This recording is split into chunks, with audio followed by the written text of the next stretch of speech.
साथ एक खास मैनेजमेंट जुड़ गया है जिनसे बात करनी है। कॉर्पोरेट कनेक्शन में आज हम बात करेंगे सैटर्न क्रेडिट केयर नेटवर्क के मैनेजमेंट से। समझेंगे कि माइक्रो फाइनेंस इंडस्ट्री का हाल अभी कैसा है, कंपनी का आगे का आउटलुक क्या है, और सैटर्न क्रेडिट केयर नेटवर्क के चेयरमैन और एमडी HP सिंह मेरे साथ जुड़ गए हैं। सिंह साहब, स्वागत है आपका कॉर्पोरेट कनेक्शन में। और चलिए, पहला सवाल यहाँ पर, जो तमाम बैंकों ने भी रिपोर्ट किया है, अच्छी खासी क्रेडिट ग्रोथ पहली तिमाही में अपडेट के लिहाज से आती हुई दिखाई दे रही है, जहाँ पर जनरली हम कहते हैं कि सीजनली थोड़ा सा वीक काउंटर होता है। अगर माइक्रो फाइनेंस इंडस्ट्री की ग्रोथ के लिहाज से मुझे समझना हो आपसे, तो किस तरह का अनुभव और सैटर्न क्रेडिट केयर की ग्रोथ और जितने भी जो हमने लेवल्स देखे पिछले साल की आखिरी तिमाही में, उससे कितना बेहतर परफॉर्मेंस? तो देखिए कि सॉरी, पैंडेमिक के बाद में अब जो ग्रोथ आ रही है वो growth because of rural economy में इकोनॉमिक एक्टिविटी बढ़ रही है और इनकम लेवल्स जनरेट हो रहे हैं। उस वजह से ग्रोथ इस माइक्रोफाइनेंस सेक्टर में आ रही है। और खासकर अगर हम अपनी बात करेंगे तो जो पैंडेमिक में 2 साल की वजह से लॉकडाउन और इकोनॉमिक एक्टिविटी में जो गिरावट आई थी, वो दोबारा वापस से इनकम लेवल वापस आ गए हैं। और जो पेंटअप डिमांड थी during the Covid of 2.5 years, उसके बाद में जितनी भी अब ग्रोथ देखी जा रही है वो प्री पैंडेमिक लेवल से थोड़ी ऊपर ही आ रही है। अभी जिस तरीके से एल नीनो का इफेक्ट भी प्रैक्टिकली डाई डाउन हो गया है और इनकम लेवल्स रूरल इकोनॉमी में बढ़ रहे हैं, हमने जो अपना गाइडेंस दिया है वो तकरीबन 25% ग्रोथ का दिया है इस साल का। इंडस्ट्री भी उसी तरीके से और हम भी उसी तरीके से ग्रो कर रहे हैं। और अगर देखा जाएगा, ये इसी वजह से हो रहा है क्योंकि अब जो डिमांड रूरल सेक्टर से निकल के आ रही है, 80% जो हमारी जो बोरोवर्स है वो प्रैक्टिकली रूरल एरिया में बिलोंग करते हैं। So that is where the growth is all coming in from in terms of the next few quarters. No? कितना परसेंट ग्रोथ आप कहेंगे जो खासतौर से ग्रामीण क्षेत्रों से आती हुई दिखाई दे रही है आपको, सिंह साहब? क्योंकि आप कह रहे हैं कि ये मोमेंटम अभी बस शुरू हुआ है, आने वाले कुछ क्वार्टर्स में हो सकता है ये तूल भी पकड़ सकता है। तो इस लिहाज से अगर मुझे इन टर्म्स ऑफ परसेंटेज आप बता पाए तो क्या आंकड़ा होगा? तो पोटेंशियल उसी तरीके से, क्योंकि मैंने बताया कि जिस तरीके से पेंटअप डिमांड थी पिछले 2 साल से 2.5 साल से, ग्रोथ बड़ी म्यूटेड थी और काफी कम थी।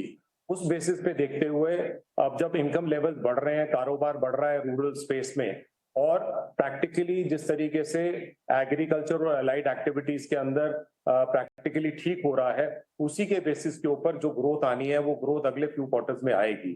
प्लस इसकी वजह से जो हमारे बोरोवर्स है जो बॉटम ऑफ द पिरामिड में होते हैं, उनके कारोबार और व्यवसाय में इनकम का जनरेशन काफी अच्छा हो रहा है। और माइक्रो फाइनेंस जो एक्टिविटी होती है वो एक्चुअली इनकम जनरेटिंग एक्टिविटीज के लिए लोन दिया जाता है। तो इस वजह से जो माइक्रो एंटरप्रेन्योर्स हैं या जो रूरल के एंटरप्रेन्योर्स हैं, उनके अंदर इसके अंदर ग्रोथ आएगी। और इसी वजह से जो गाइडेंस हमने दिया वो तकरीबन 25% की दी है। पिछले अगर 3 क्वार्टर से भी देखेंगे पोस्ट दी पैंडेमिक, ये ग्रोथ आ रही है और ये मोमेंटम अब आगे कंटिन्यू रहेगा at least for the next few quarters. I can say till March 24, तो ये तो श्योरिटी है ही है, और उससे फर्दर अहेड भी जा सकती है जिस वजह से जिस हिसाब से माइक्रो फाइनेंस की ग्रोथ देखी जा रही है। सिंह साहब, 5,000 करोड़ जो एनसीडीज के जरिए खड़े की गए हैं, जिसका अप्रूवल मिल गया है, अब इसको लेकर आपकी योजना क्या है? कितनी जल्दी इसके डिस्पर्सल की प्लानिंग होगी? सो हमने जैसे पिछले साल प्रैक्टिकली 5,000 करोड़ रेज किया था बैंक्स और इंस्टीट्यूशन से for growth of our AUM book. इसी हिसाब से अभी हम 5,000 करोड़ अभी रेज कर रहे हैं, जो कि एंटायर ईयर के अंदर रेज होगा। प्लस जो हमारे को फर्दर ग्रोथ के लिए और पैसा चाहिए होगा, we will try and raise that. इसके कारण जो हमारी जो लोन की गाइडेंस है, जो हम 25% ग्रोथ की बात कर रहे हैं, that will be taken care of that. अगर हमारे को लगेगा कि इस कैटेगरी में अगर देयर इज अ फ्यूचर जहां पे हमारे को ग्रोथ थोड़ी सी और मिल सकती है, we will also try and achieve that, you know. But this is ultimately जो हमारे को रेस करने के लिए जो पैसा आएगा अक्रॉस द ईयर आएगा, अक्रॉस द बोर्ड आएगा, एंड इससे हमारी ग्रोथ होगी। Q1 जो होता है वो हमेशा थोड़ा सबड्यूड होता है, Q2 उससे बढ़ना शुरू होता है, and it carries on till the last quarter. So this is how typically this will grow from Q1 onwards till the last quarter of FY24. Singh साहब, जो फंड रेजिंग की बात हो रही है वो किस ब्याज दर पर किया जा रहा है? क्योंकि बहुत सारे बैंक्स ने जो है अब तक रेट हाइक्स पास ऑन नहीं की हैं एनबीएफसीज को, तो कॉस्ट ऑफ फंड्स को किस दिशा में मूव होता हुआ आप देख रहे हैं, क्या उम्मीद है? देखिए, रेट हाइक्स जितने होने थे वो प्रैक्टिकली हो चुके हैं। अब रेट हाइक्स क्योंकि इन्फ्लेशन भी अंडर कंट्रोल है, अब सेंट्रल बैंक प्रैक्टिकली अब रेट हाइक्स नहीं होंगे। जितने रेट हाइक्स होने थे वो हमारे ऑलरेडी हो चुके हैं।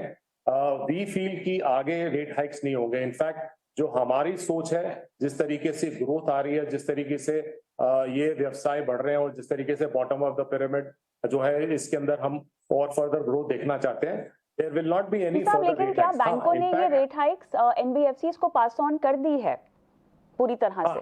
So NBFCs को पास ऑन हुई है. So we've had in the last 1 year हमारे को 8% की cost hikes मिली है from the banks and वो हमने आगे further on दे दिया. But I feel कि इसके बाद अब further rate hikes नहीं होंगे. निम्स में आगे का स्कोप इम्प्रूवमेंट को लेकर क्या कहेंगे आप? आगे तो मेरे हिसाब से प्रैक्टिकली अगर रेट हाइक्स नहीं होंगे, ऑप्टिमम एफिशिएंसीज और आती हैं, अगर जब भी डाउनवर्ड ट्रेंड आता है तो डाउनवर्ड ट्रेंड हम या तो 50% हम अब्सॉर्ब करते हैं और 50% बोरोवर्स की तरफ दिया जाता है। माय सेंसेस की अगर डाउन ट्रेंड आएगा और अगर रेट हाइक्स नीचे जाएंगे या रेट्स नीचे जाएंगे, definitely this will be also be passed on and some will be added to our margins also going forward. Singh साहब, इसी क्षेत्र के बाकी खिलाड़ियों की अगर हम बात करें तो उन्होंने ब्रांच एक्सपेंशन को लेकर और डिजिटल प्रेजेंस को लेकर कदम उठाने शुरू कर दिए हैं। आप इतने एग्रेसिव जगह फिलहाल नहीं दिखाई दे रहे हैं, क्या ये आपकी आने वाली योजना का हिस्सा हो सकता है? इसको लेकर क्या प्लान्स?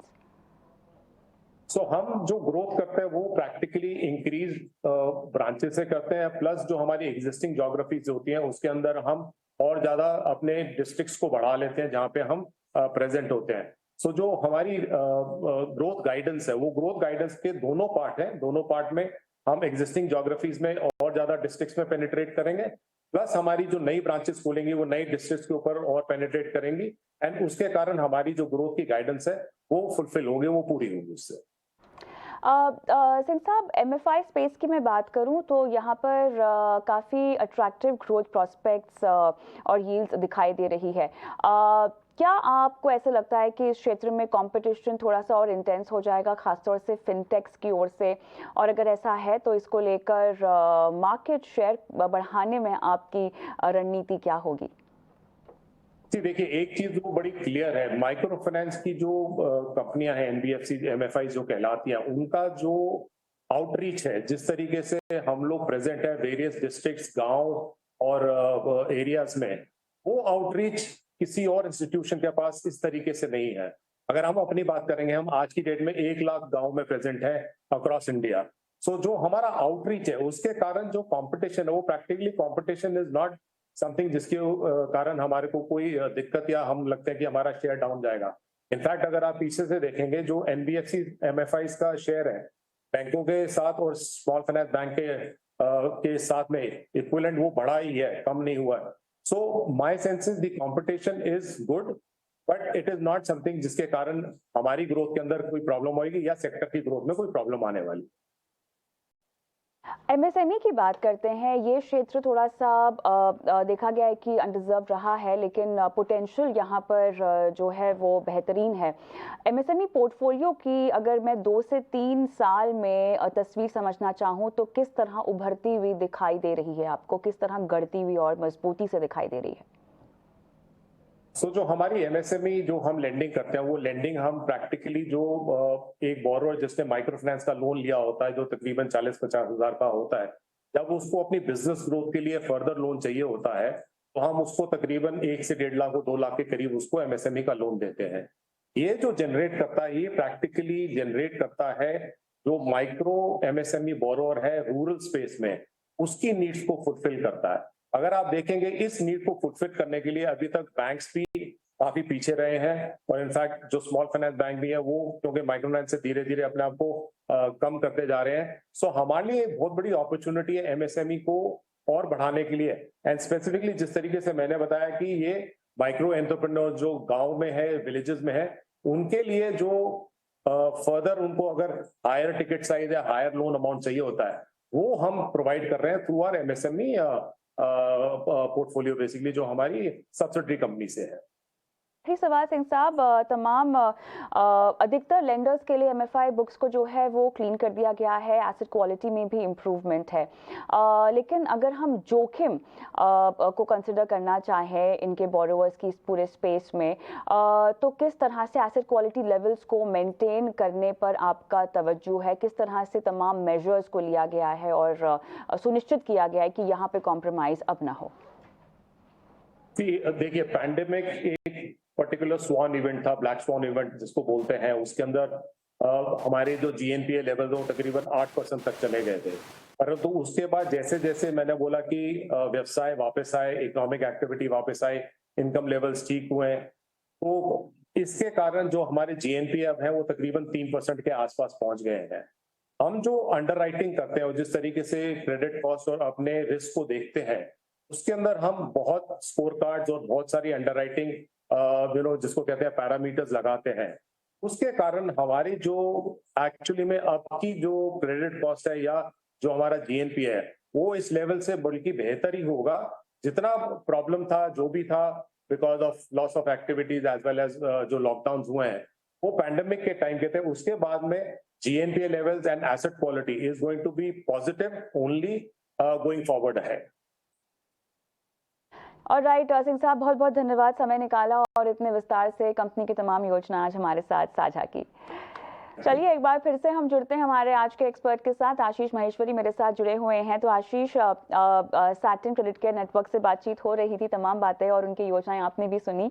बताएं क्या कॉल देना चाहेंगे, आगे के लिए क्या रणनीति सुझाना चाहेंगे हमारे दर्शकों को और निवेशकों को?